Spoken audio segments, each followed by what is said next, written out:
this is Cameron, and welcome to the amazing Sor Hands Q&A podcast. Whoa! Whoa! Wow. Back at it again. Did I accidentally... Okay, yeah, we're rolling. Alright, good. Well, you might have noticed that I'm not on a walk today, because I have my lovely guitar. I don't know. I was supposed to film a practice log, but I kind of don't feel like it. I'm a little bit hungry, which I was going to eat. What? God, this is so stupid. What am I talking about? Yeah, I'm a little hungry, like I'm just feeling things. I just kind of want to chill. I don't want to go outside. So I have spent a lot of time practicing today. And maybe I just want to talk about that a little bit. And just kind of talk about some of the stuff that I'm thinking of. Because I sort of feel like, I don't want to jinx it or anything, but I feel as though I'm going through a bit of like a renaissance in my practice. Yeah, and I mean that in like my own renaissance, not like, like it's nothing revolutionary going on in this apartment. It's all been done many times before, but this is my own path. But yeah, just the way I've been thinking about my music is just changing like every single day. And changing for the better. Like it's changing in a way where I'm looking at things that I feel in a more like intellectual and deep, I guess, way. And it was all sort of sparked by it being brought to my attention that my articulation is kind of flat. I don't really have a whole lot of articulations that I pick from. And I was just told that from like my fugue recording, by like a friend. A friend told me that. Not in a mean way, but in a helpful way, as just something to maybe sort of spice up. So I've been listening to a lot of recordings of just like Bach and other stuff, and I've been really paying attention to articulation. Glenn Gould is one guy that this said friend turned me on to. And yeah, there's like a lot of variation in articulation when you listen to guys like him. So it's something that I've just been adding in for better or for worse. Like, I am just finding, even if I'm not going to use any of the stuff that I'm doing, it's allowing me to just practice for way longer on stuff. And it sort of is nice because it also distracts me from actually, well, let me think how I can phrase this. For the past few months, I've been finding that my focus in a lot of my playing, like especially when I'm trying to perform something, is just to play it like cleanly and play it well.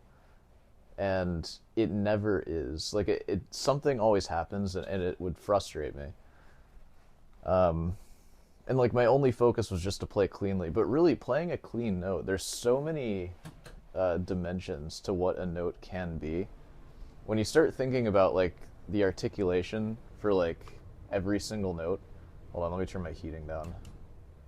When you start thinking about like articulation and like volume and stuff like that, like to play a note cleanly or perfectly like doesn't even really mean anything at that point. Like it's just like expressing the note and like how do you want to have the note present itself.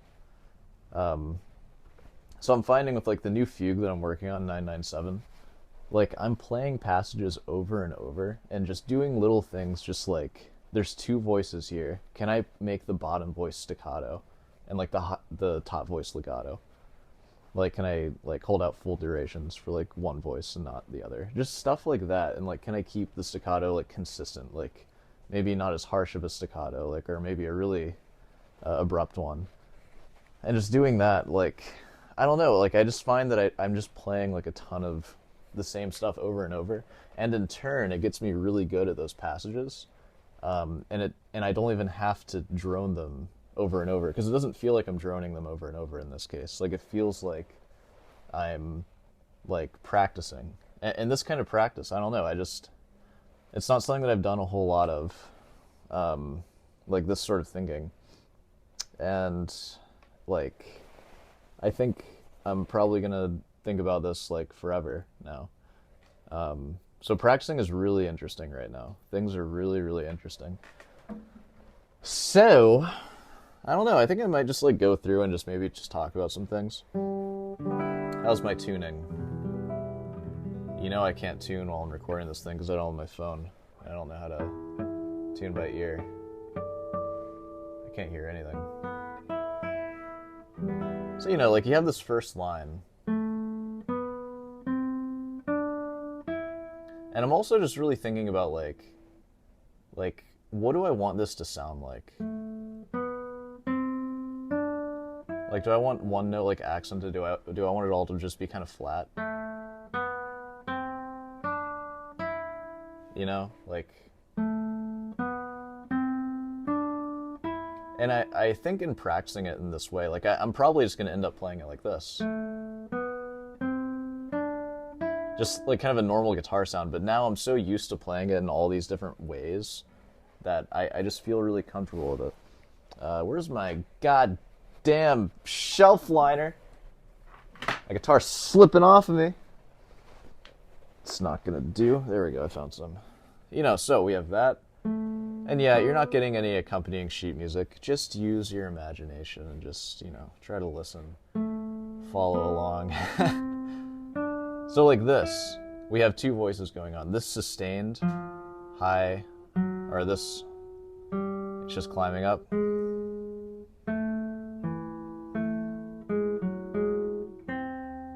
You know, like that sort of thing. And then at the same time, we have that accompanying it.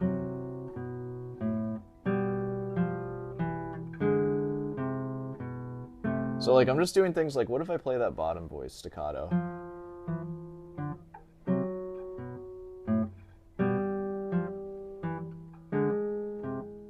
And like, can I figure out a way to do that with the fingering that isn't like completely stupid? So right now what I'm using is my thumb to play all those bottom notes.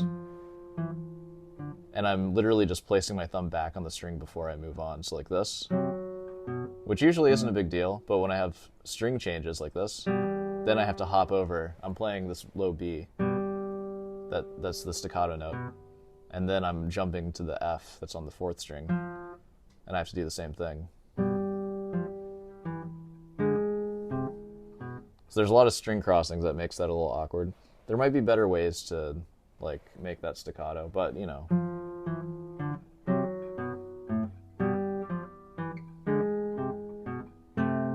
You know, like, it's kind of stupid. I don't know if I'll actually do that,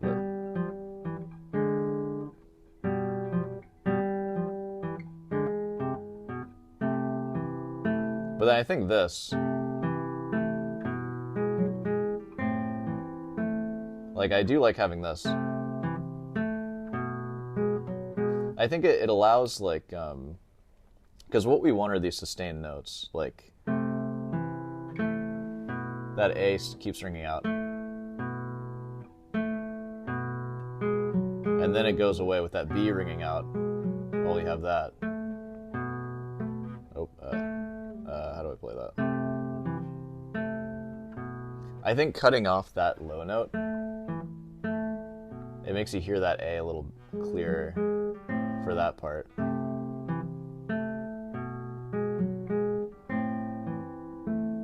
And then I've been thinking a lot of like cutting off notes. Like in this arpeggio, you could just play it like this. But now I'm going. And I almost kind of want to make that staccato too.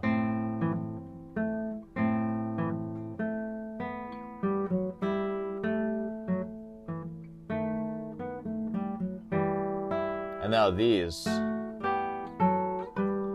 like, you know what I'm gonna do. Can I make that bottom voice staccato now? And then you end up with an effect like this. Oh,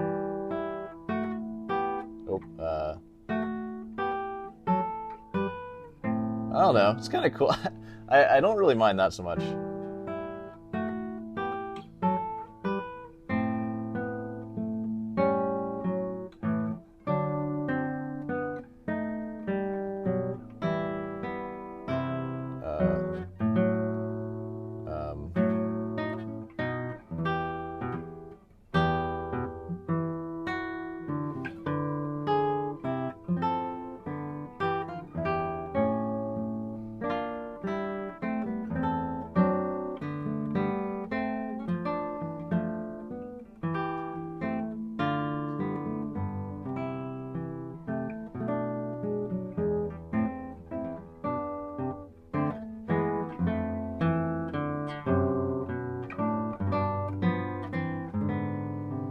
God, I love that so much.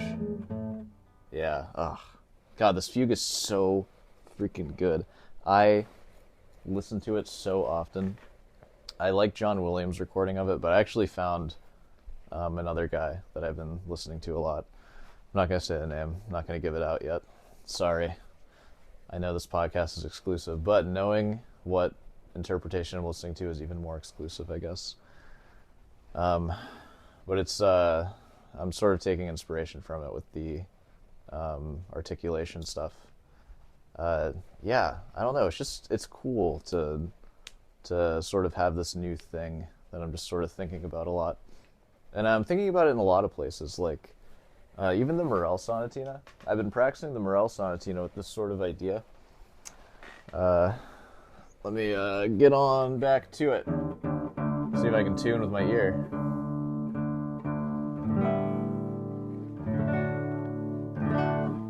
I'm sure it'll come out horribly now because I'm like under pressure to play it well. But I don't know, just when I play through it now, I am not really thinking so much about just getting it to come out.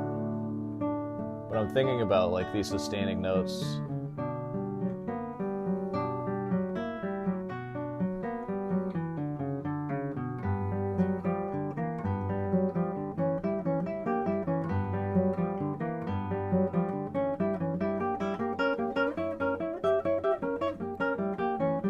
Like, that was so clean. It sounded clean to me.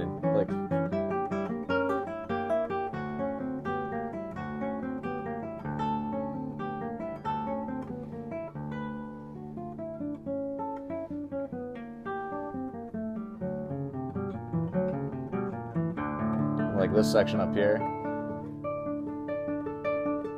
Like, bring out certain stuff.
Yeah, I don't know.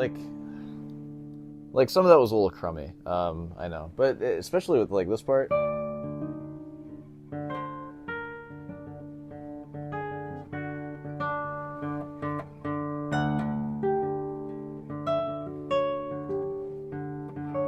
Oh, kind of messing it up, but.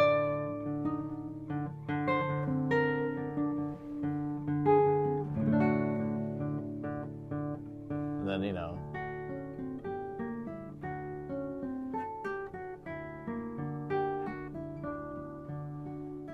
like, why not just go so gentle?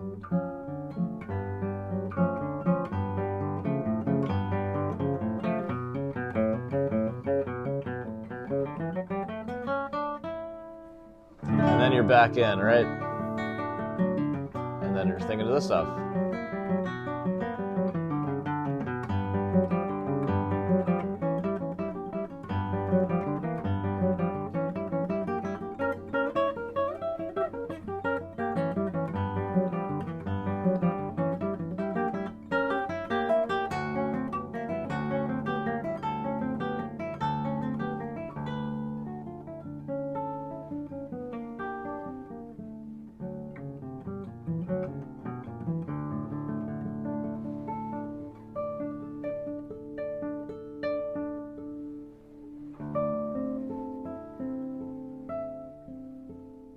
Why not just like take your time with that?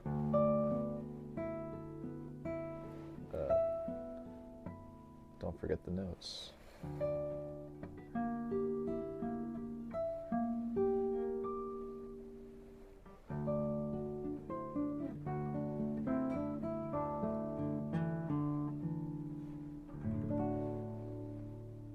You know, there's so many just like things you can do with that. It doesn't need to all just be just, you know.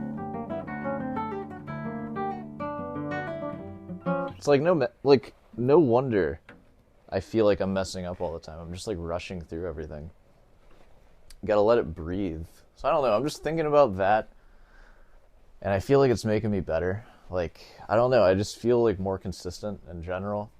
And I'm actually like stimulated by the stuff that I'm working on, because I was getting pretty bored of everything for a while there.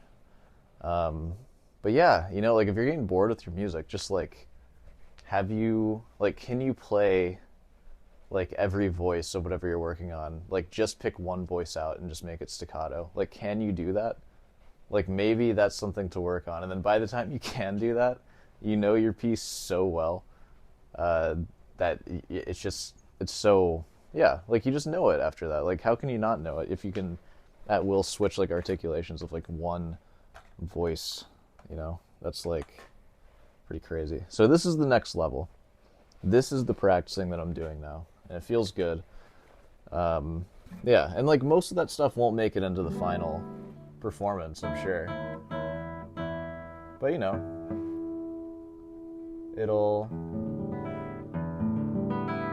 I feel it's still making me better. I kind of want to play my fugue at full speed, you know.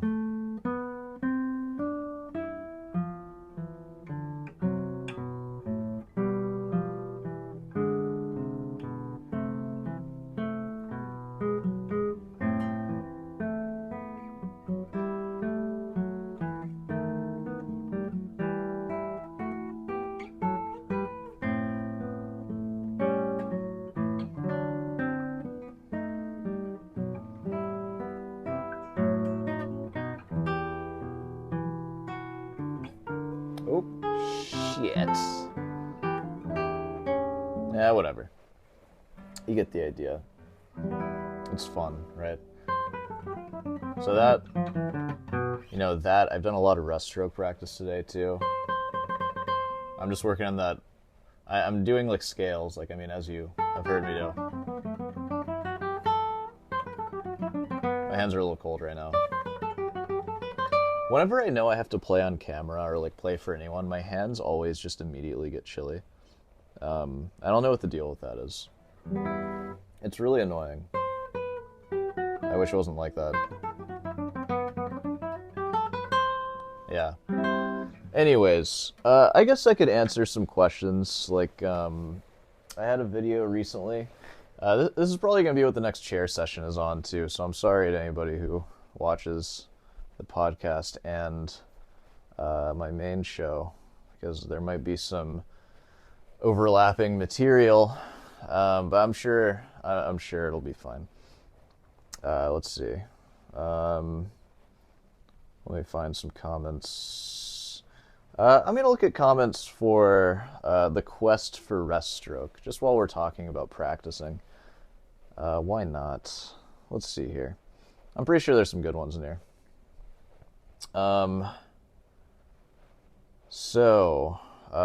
First one that catches my eye from Boom Shahank 1123. How's it going? You and me 123. Sorry, I don't know. The problem with the rest stroke is that you begin to sound like one of those noisy flamenco players. I know, that's so true.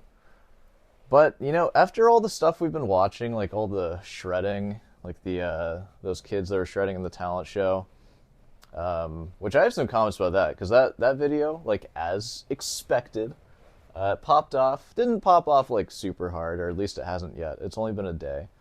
But it seems like it's kind of slowing down. Like, you know when it's popping off. Like, it kind of, it goes over like 4 or 5 days, like if it's really going to pop off, and it'll go up like 5,000 views in like some of those days.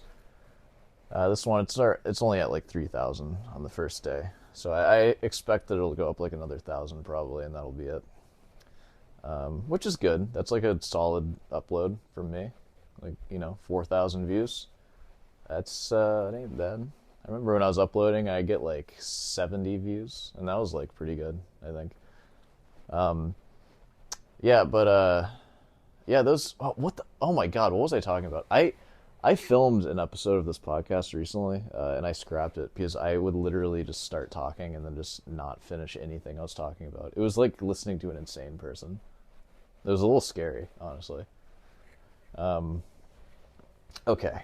Anyways, I was talking about sounding like a noisy flamenco player and then relating that to the noisy electric guitar players that we were watching. And there was a lot of hate on like Eddie Van Halen and just like shredders in general, which I get. But I will say Eddie Van Halen, because I've listened to some. I obviously haven't listened to that much because I thought that the kid made up everything else that wasn't Eruption, but I guess he didn't. He was adding flair in Eruption though. Like he was doing little things like when you're doing like the tapping here.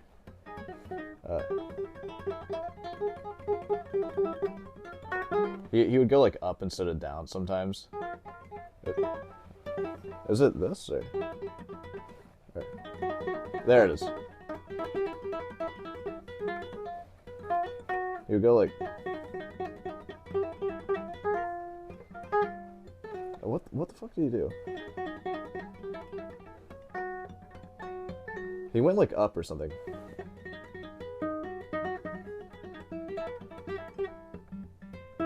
Yeah, I did that.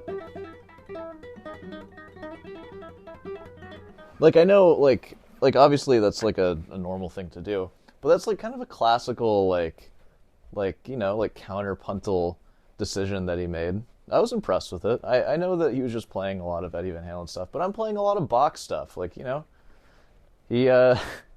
like, there's a difference between just shredding, like an E minor, like an E harmonic minor scale that has, like, no dominant function, even though, like, I know a harmonic minor has, like, that leading tone that, sounds a little dominant sometimes, depending on how you play it.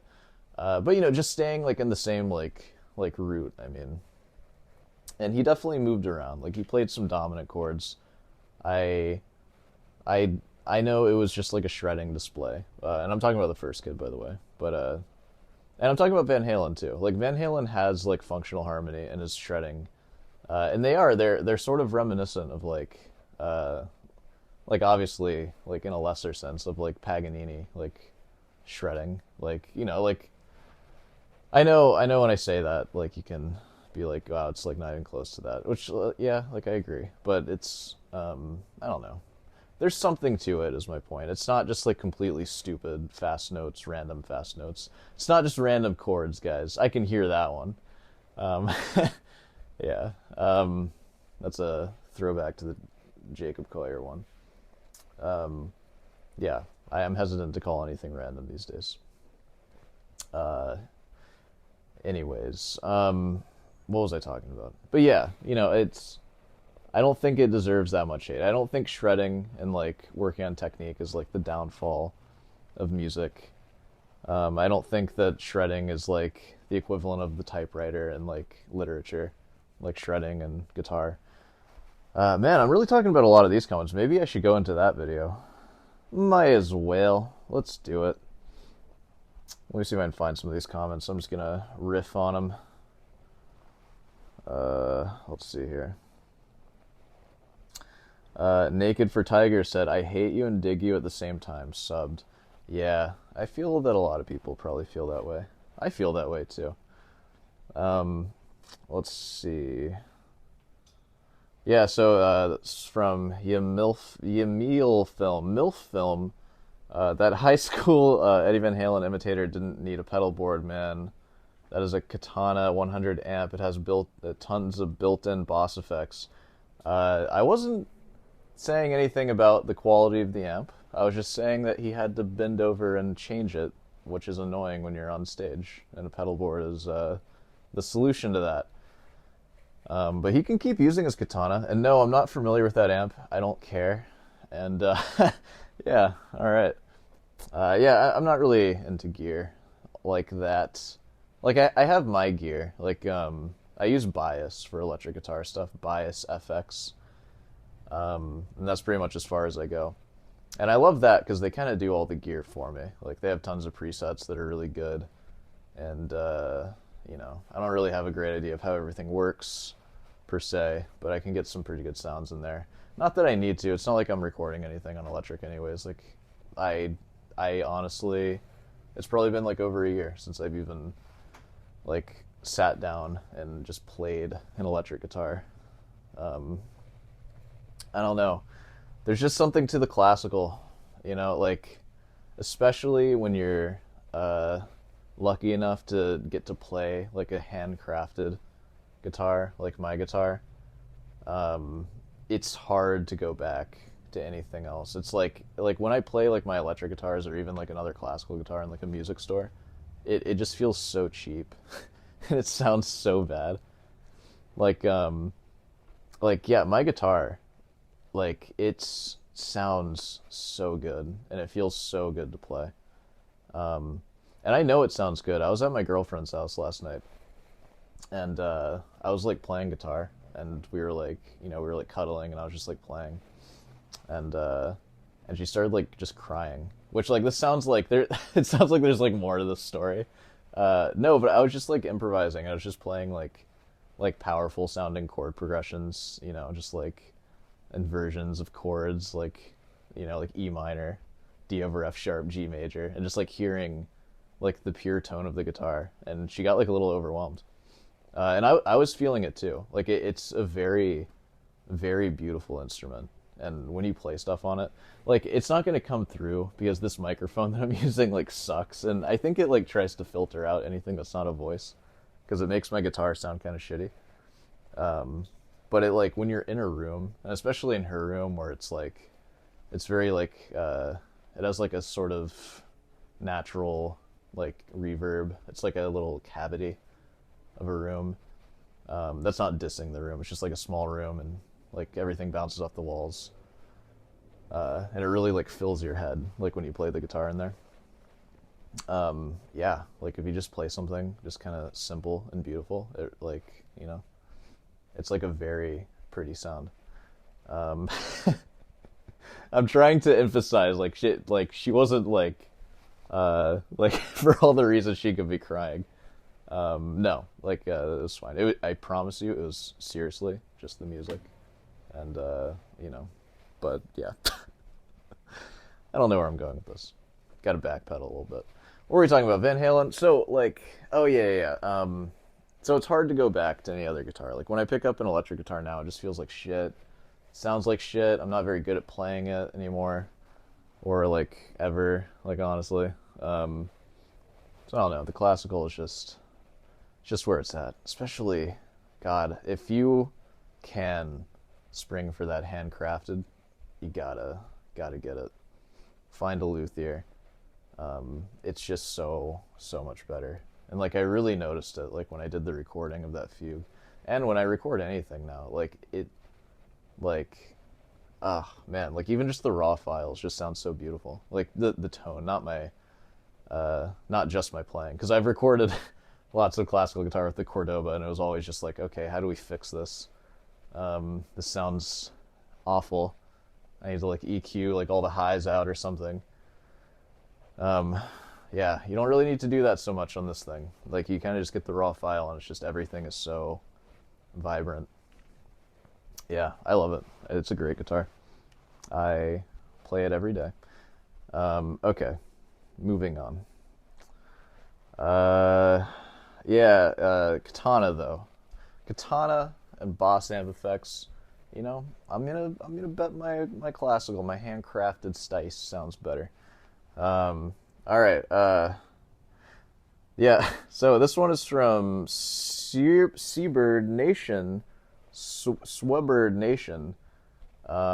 This is a guy who comments. You have a lot of subscribers too. You have like almost 30,000, I think. Oh, 22. Sorry, I didn't mean to oversell you, bro. 22,000. And he's like a shredder. Not in a bad way shredder. Like neoclassical, it seems, just from what I've seen from you. And he's really good. Friend of the channel. How's it going, man? He said the first guy was all Edward Van Halen. Edward. Yeah. It's that's probably what his mother called him, you know. Little guitars, mean streets, eruption, tapping from the solo of Live Without a Net. Oh, okay, so maybe some of his added on embellishments were just from the live version. Well, still, and if you are lost with what I'm talking about, I made a video reacting to high school talent shows. And one kid, well, everyone was really good. I didn't show anybody bad, because that would just be messed up if I did. I just actually make fun of them.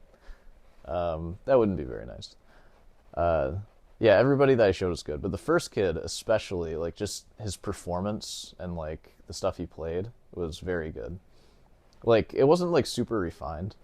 Like, it was, like, sloppy, but it was still, like, really, really good. Like, if you... And that's the crazy thing with Van Halen, too. Like, you watch, like, him playing live. He really was, like, really good. Like, he was clean, like, most of the time. I mean, like, that stuff came out, and he practiced. And I feel like he didn't even need to practice as much as he did, because if he was, like, half as good, like, he would still be famous as, like, a guitar virtuoso. But he definitely cared about, like, presenting that's, like, his party band with also, like, crazy shredding. Like, he cared about presenting it very well. So it's kind of funny. Or not, it's just interesting, I guess. But that kid will be there. Like, just give him, like, a few years of just cleaning it up. And I would bet you that kid has a really good teacher. Because you don't just, like, you can learn that stuff on your own, but, like, all the stage presence stuff, like, it's helpful if you have a teacher who, like, does that kind of stuff and has developed his own stage presence and knows that that's even an important thing to develop. Because when I was in high school, I didn't think about stage presence. Like, I did a talent show, too, and, like, I did it with my crappy high school band. It was, like, a comedy band. I'm not going to say the name of it. But, yeah, like, it was just, like, me on an electric guitar that we were singing. Like, just, there's only a guitarist in the band. But you better believe the beginning of that was just shredding. Like, I wrote, like, a little shred beginning, and the other guy was, like giving some epic monologue. But, like, I was just standing there. Like, I didn't know to, like, jump around and, like, practice that stuff. I was just standing there. That was my stage presence at the time. So, you know, like, what that kid had to do to achieve that, like, he definitely had to watch a lot of Edward Van Halen. And, like, first he has to want to even, like, achieve something like that. And then he has to watch all of it, a lot of independent research, not to mention learning how to play the songs, and sort of, like, mashing them up into a performance, and then, like, sort of choreographing the performance, too. Because, like, he would walk and, like, do all these tricks, get on one knee, do all this stuff. Like, that takes prep work. Like, it's not just improvised. Or at least, like, maybe it is, but I don't think it is. I wouldn't improvise something like that. I would plan all that out. Yeah, and the way he did it was well executed. So, you know, I give him credit. I give him a lot of credit. And I feel like a lot of people were just saying, like, no, like everything's just ripped from Eddie Van Halen. And it's like, yeah, I know. But he's also a kid. Like, he's imitating his idols. And, like, he's not going to do that forever. You know, he's in high school. Like, by the time he's in college, he's going to make his own identity. He's probably going to get into classical, and he's going to forget about electric guitar entirely. Or no, he'll probably get into jazz, honestly. A kid like that, he's not going to do classical. Yeah. So, you know, there's a lot of stuff to think about there. Sorry, I just got cut off. There's an Amber Alert, and it cut off my recording. I'm not, like, upset that like, as if this is more important than an Amber Alert getting out. But I'm just telling you what happened. Okay. Anywho, let's keep going. Most electrical shredders should perform in the circus.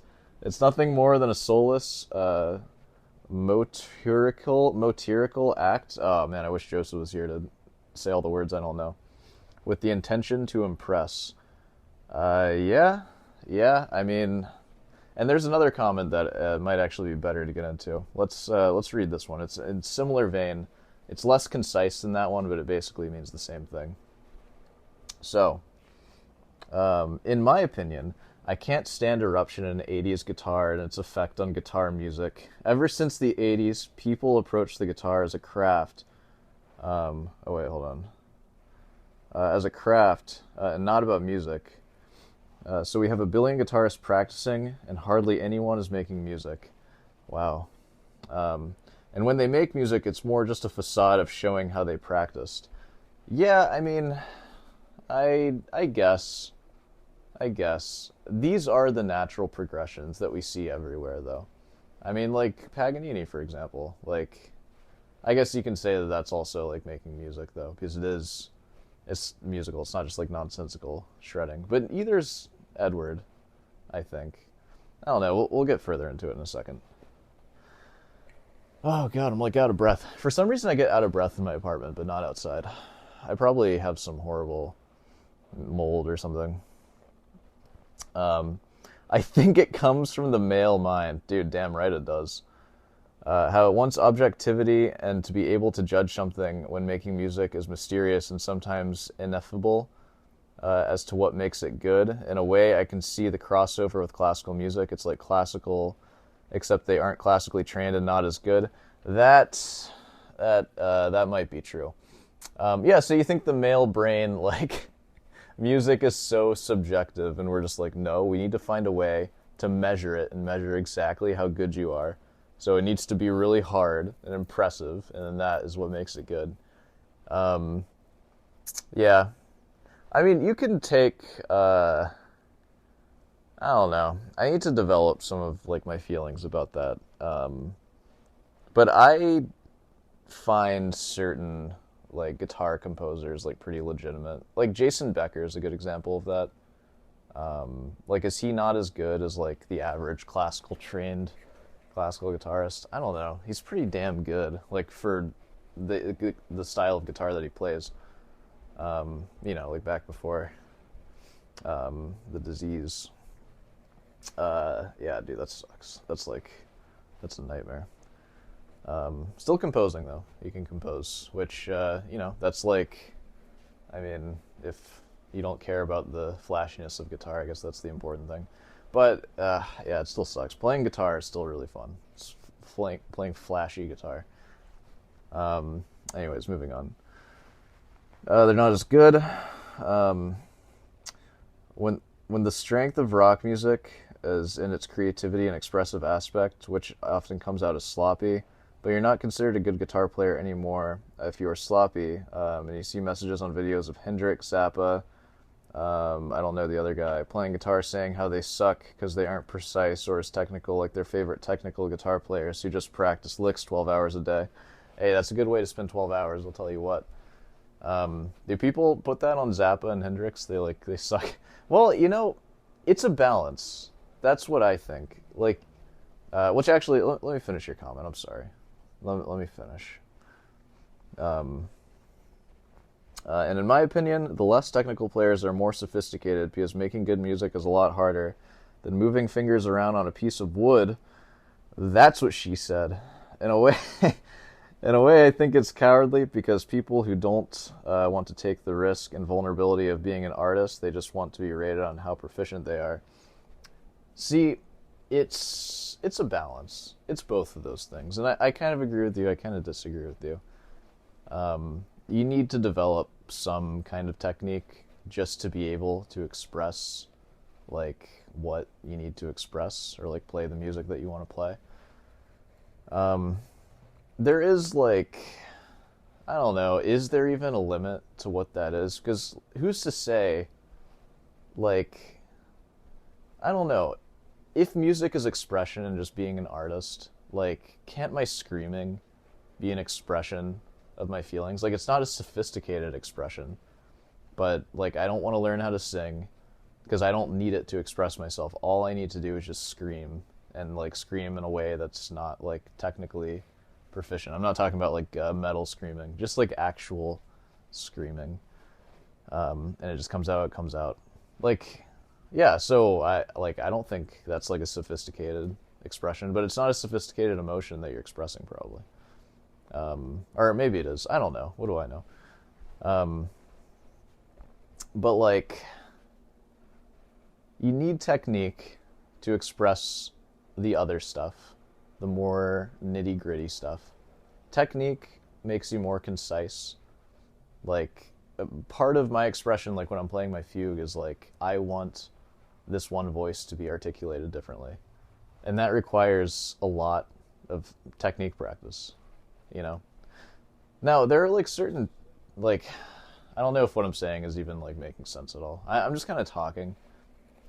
So I think that there are like thresholds of technique that once passed, it doesn't really make a difference unless you're doing something like really specialized, like to show off that technique. Like I think, and I can put a number on those. I think like playing your scales at 150 BPM 16th notes, that is as fast as you ever need to go, and probably less than that, like 140. Like what piece is faster than that? And if it is, just play it slower. Like it's fine. And then not including like slurs and stuff. Slurs can go a lot faster. But just like playing a 3-octave scale, like with non-slurred, you know, like staccato or whatever, or just using your fingers to play it, not legato. It's different. You can play that like super fast. Which that's the point. If you ever need to play something super fast, you can just legato. That, and then I mean like same thing with arpeggios, but you know, maybe a little bit faster for arpeggios. You can go pretty quick with those. And yeah, like that's pretty much it. Scales and arpeggios. If you just play those, you'll be technically proficient. You can play anything, and you should be able to express anything. But getting to that point is still like a professional level. Like it takes like a lifetime, or at least a long time to get that. So I don't know. Like how much do you need to practice before, like in your opinion, it's like or how am I gonna say this? Like you're saying that it's more sophisticated to not practice because you're letting yourself just be an artist and like you can face the ridicule of like being under practice, but it's like I was busy making art. Like I don't know, at what point is it less sophisticated? Or I don't know, I just feel like it's a weird way of phrasing it. It's definitely a balance. You shouldn't get caught up like just in making music and art and like ignoring technique, and you shouldn't just practice technique. That's my point. Unless you want to. If you want to, then who cares? But, you know, if you want to be a well-rounded, competent player in your instrument, you need to do both. And part of that journey for these kids is probably learning some Eddie Van Halen and doing that. I think Eddie Van Halen still has musical merit. Like, I don't know, like, I feel like I'm doing a lot of just like, I don't know. So you don't like what it did to guitar? The only reason guitar is famous right now, or not the only reason, but like part of a big reason why it's famous, I think, is because it was so in the spotlight during those years of like rock. Like it's such an important instrument besides the piano, which like the piano has cemented itself into popular music just because it serves as a controller basically. But guitar is amazing because it's not even that. It's actually just an instrument with a timbre that is kind of set. Like you can add effects to it, of course, but it's like a set timbre, the strings. So it's just everyone's favorite sound though. So that's why everybody likes it.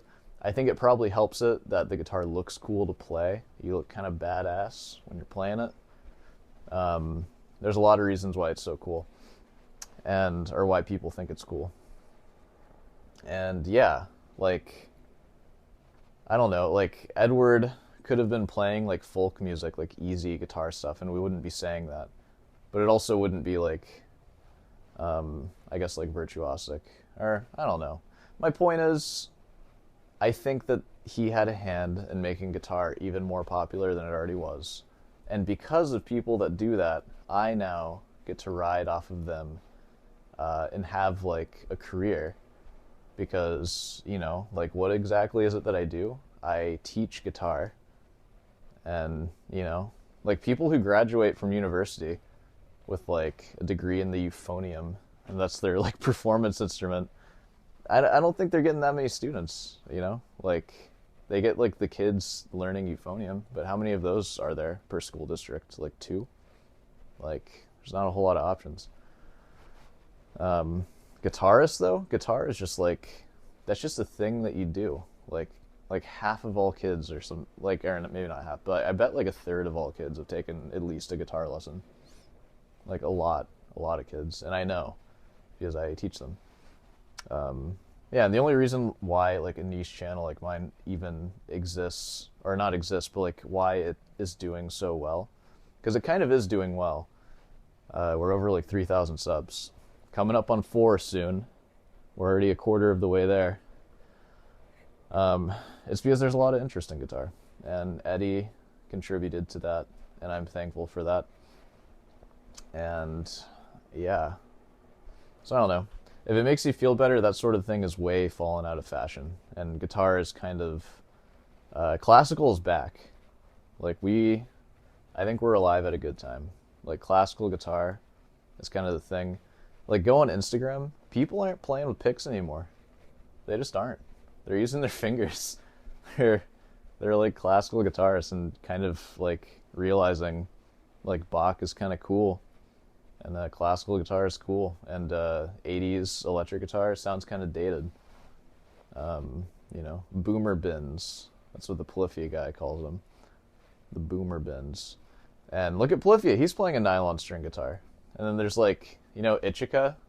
Like, he's finger picking. Like, he could transition to classical, like, pretty easily, I'd say.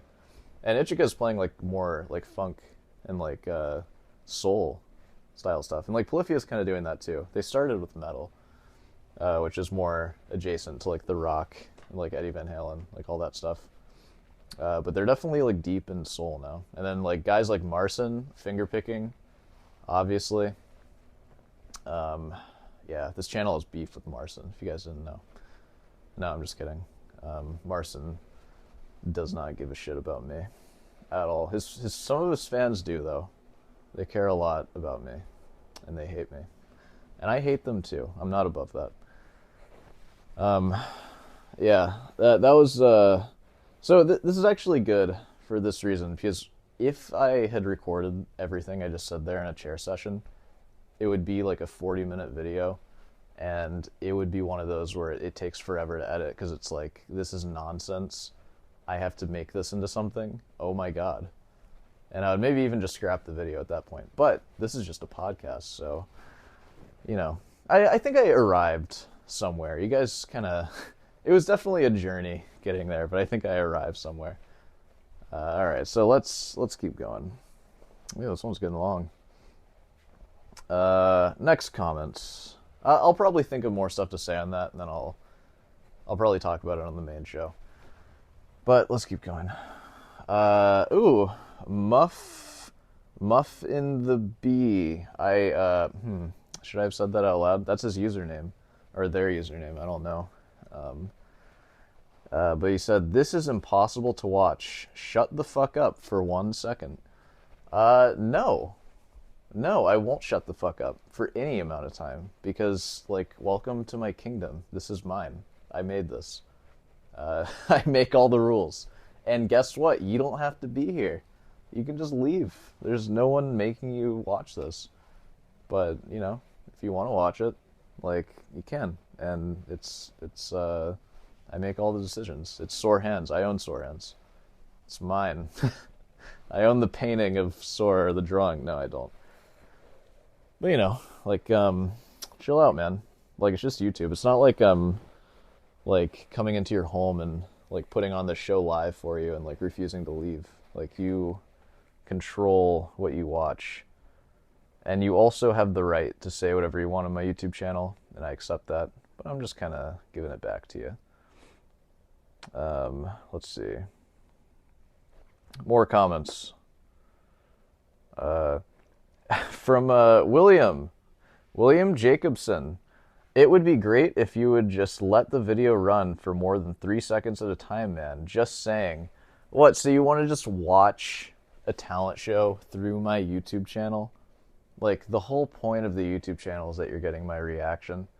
And, like, you know, that's kind of how it goes. Like, this isn't like a live stream where I'm, like, letting it run and, like, occasionally chiming in. Like, I'm purposely, I do actually let it run, like, in real life. Like, if you looked at the raw footage, but I purposely don't let it run for longer than, like, 5 or 6 seconds because, or I mean, unless it's, like, something that's important.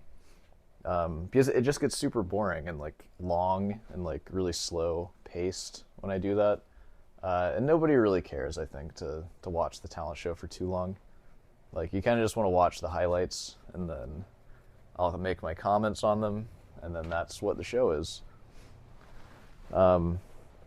But yeah, if you want to see me, like, not cut out stuff, you should watch some of my early videos where, like, I just didn't know how to edit very well, and I would just leave in so much stuff, because I for some reason I thought it was important to, like, show the entire video, which it, like, totally isn't.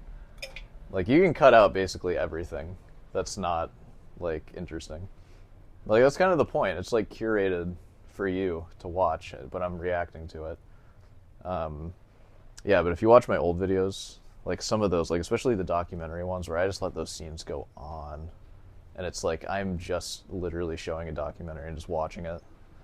Like, it was kind of, like, I don't even know if that would fall under fair use, honestly, like, at that point. So it's funny. Yeah, let's see. More comments.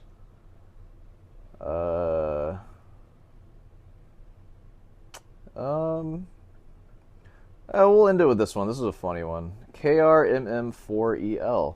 This is the only channel ever that gives the viewer an equal measure classical guitar commentary / advice and merciless bullying of children. Love it.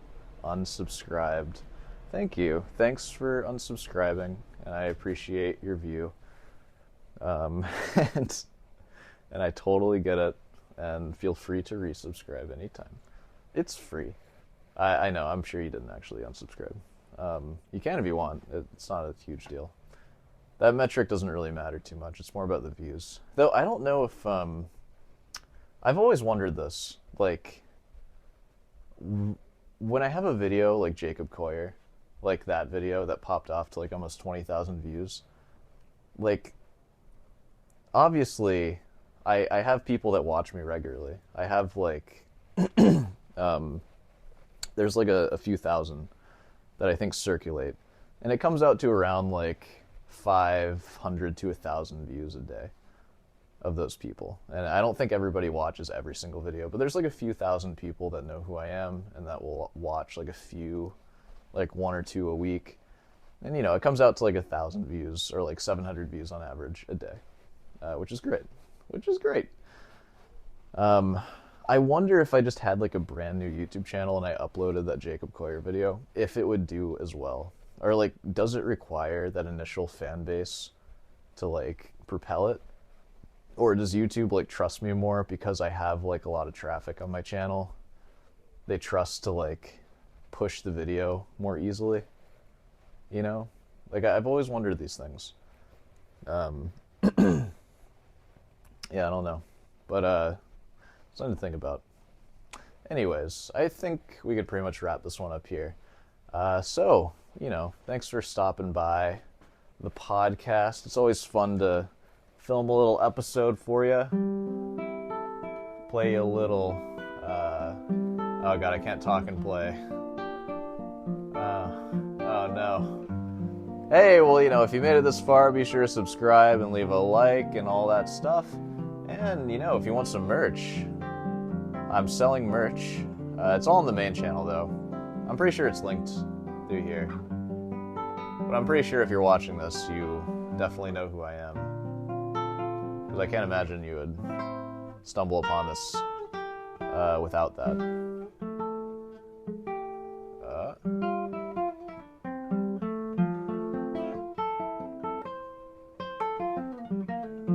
Hey, want some guitar lessons? I teach guitar lessons.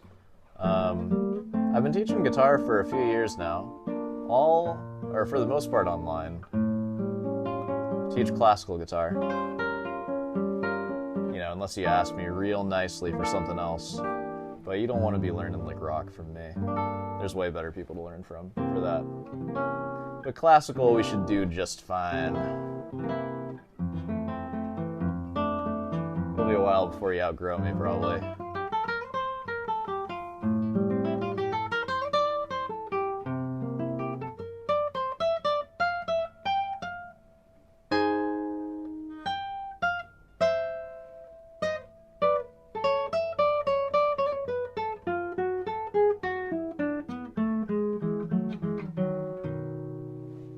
Yeah, it'll be a little while. And if you want to outgrow me, you better hop on the lessons now, because I'm going to be starting my master's degree in 2025. And, you know, Lord knows what'll happen then.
Hold on.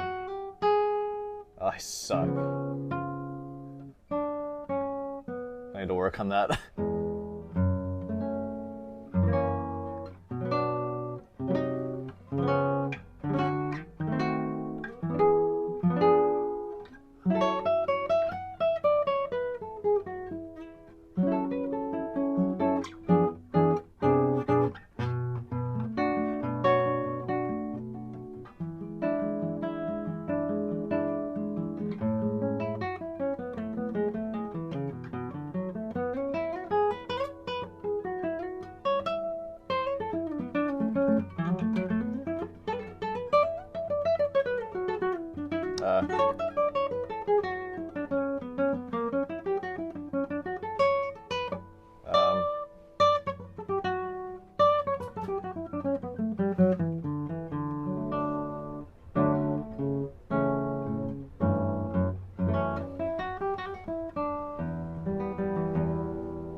was lame.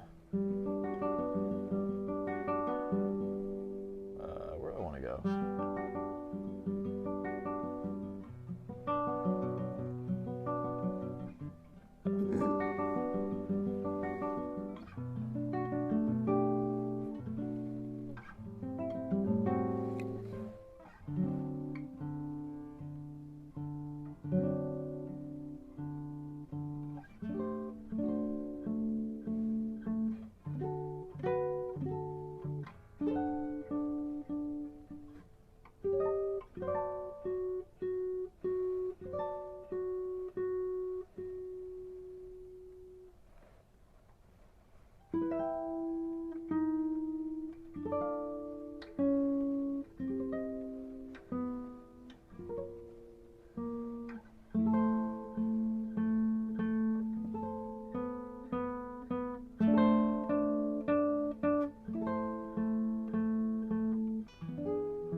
I don't know.